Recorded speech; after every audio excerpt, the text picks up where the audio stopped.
Both of these teams looking to start off Mid-American Conference play with a 1-0 start. Central Michigan coming in with a 6-6 record on the season. Ball State, on the other hand, with a 4-10.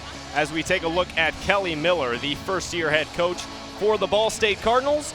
She was an assistant coach under Steve Shondell for 6 seasons before becoming the head coach with the retirement of Steve Shondell in the offseason. And that's something that she attributed to a lot of her knowledge of the game of volleyball was sitting there and learning under Steve Shondell, somebody who the Muncie community knows so well, was the head coach at Muncie Burris for a long time, the past 6 seasons at Ball State as well. And that's something she told us earlier this week, is how much Steve means to her and how much that Steve has meant to this entire program as well.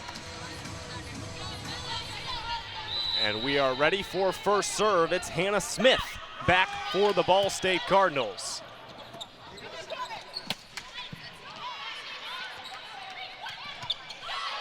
Beater puts it over, out of bounds.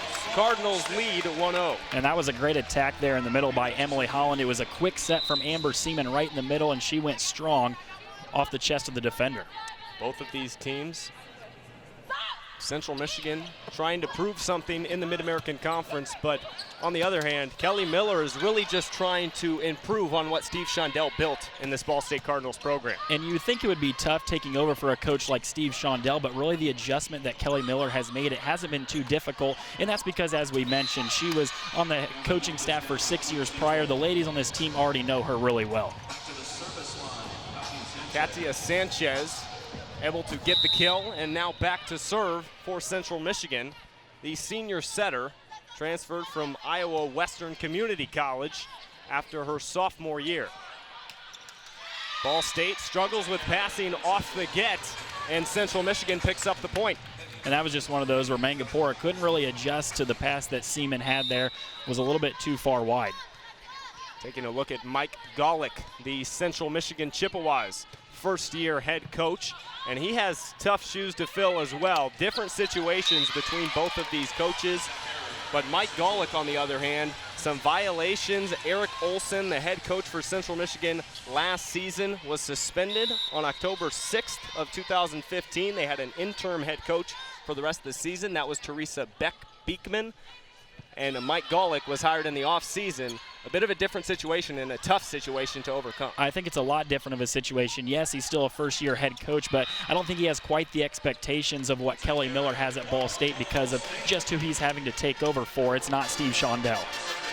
And he has said in press conferences that he just wants to build this program up from the bottom and definitely wants to get them back to the NCAA tournament, which would mean that they are atop of the Mid-American Conference. Beater recovers on a Katia Sanchez set. And really, that was a great adjustment by Sanchez as well, because the pass was way far out of play. She had to chase it over towards the scores table and just put it back in play. And when you got somebody like Jordan Beater on your team, all you have to do is put it in her area, and she's able to take care of it. The top server in the Mid-American Conference back to serve for her first time.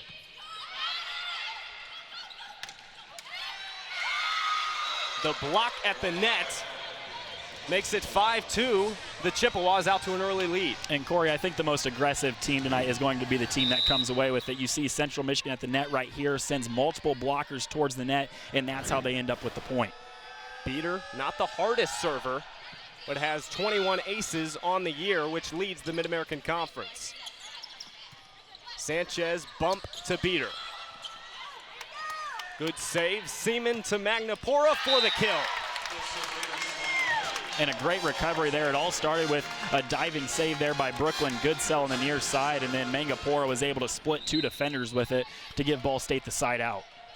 Magnapora sat out all last year with an injury, a torn labrum. And Kelly Miller in our conversations this week said they didn't even know if she would be ready to start off the year. But she has shown and she has fought back from that injury tremendously. Right, Cory, what she told us, she goes, we're not surprised how well she's done this season, but it was just an unknown coming into this year because she had sat out all of last season with a torn labrum. Obviously, as an attacker on the outside, that shoulder is very important to your swing, and so they said they just didn't know what they were going to be able to get from her. But from the get-go, she came out in the very first match of the season. She led the team in kills. 6-4 Central Michigan. Seaman to Brooklyn Goodsell. controlled by Central Michigan. A block at the net gives Ball State the point.